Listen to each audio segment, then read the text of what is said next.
ବୋଉଲୋ ଏଇ ଶୁମ୍ଭ ଆମର କଣ ଖାଉଛି ପୁରା ହାଉ ହାଉ ସାଉ ସାଉ ଗାଁ ଗାଁ କରି ପୁରା ବ୍ଲଗଟା ଦେଖନ୍ତୁ ଜାଣିପାରିବେ। नमस्कार जय Shri Jagannath welcome to my कुनी फ्रेश ब्लॉग। किछि दिन पूर्वरु आपण मानक सहित गोटे ब्लॉग शेयर करथिली जोटा यात्रा पार्टी स्टाइल टिके कहथिली हेलो हेलो कुआडे जाउचलो पूरा ब्लॉगटा देखि जाय आपण मानको सस्पेंस रे रखिथिली हमें कुआडे जाउछु बोली एई पार्ट रे आपण माने देखिबे हमें कुआडे जाइथिलु। हमें तीनी भौणी मो मामार नाती नातनी माने इवान और श्लोका हमें सब परिवार चाली गलु बो पिला देखिबाकू।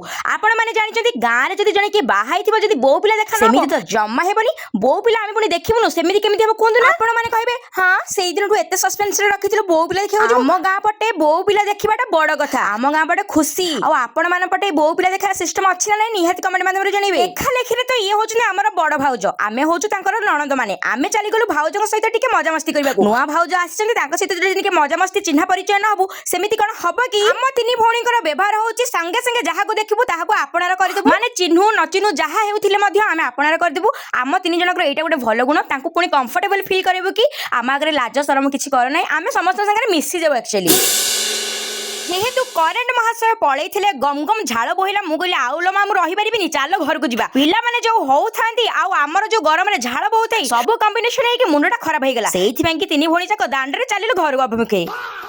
जेहेतु आमे तीन जन टिके बुढ़ी हे गलानु आस्ते आस्ते जाउथिलु किंतु मो श्लोका और इभान कोन कले ना साई साई चालु देखिला बेलको मो श्लोका धन नाची नाची चलथिला आहा कि सुंदरी मो श्लोका धन अरे पहुंचिला परे भाई भोणी कोन खेल स्टार्ट हे गेला। मो मझिया शांत ऊपर मो श्लोका धन बसी पड़िला आ मो इभान धन ता जीभ धरि के खेलिबा को लागि पड़िला। एठी देखिला बेलको आम शुंभ निसुम दी जन जाक मोबाइल केंचुचंती देखि पारुथबे मोबाइल एकरे पसी जाइचंती मु ताको ब्लॉक करी कहूची रुह रुह मु समस्त कहबी तमे सबले मोबाइल पसी कि रहउछ।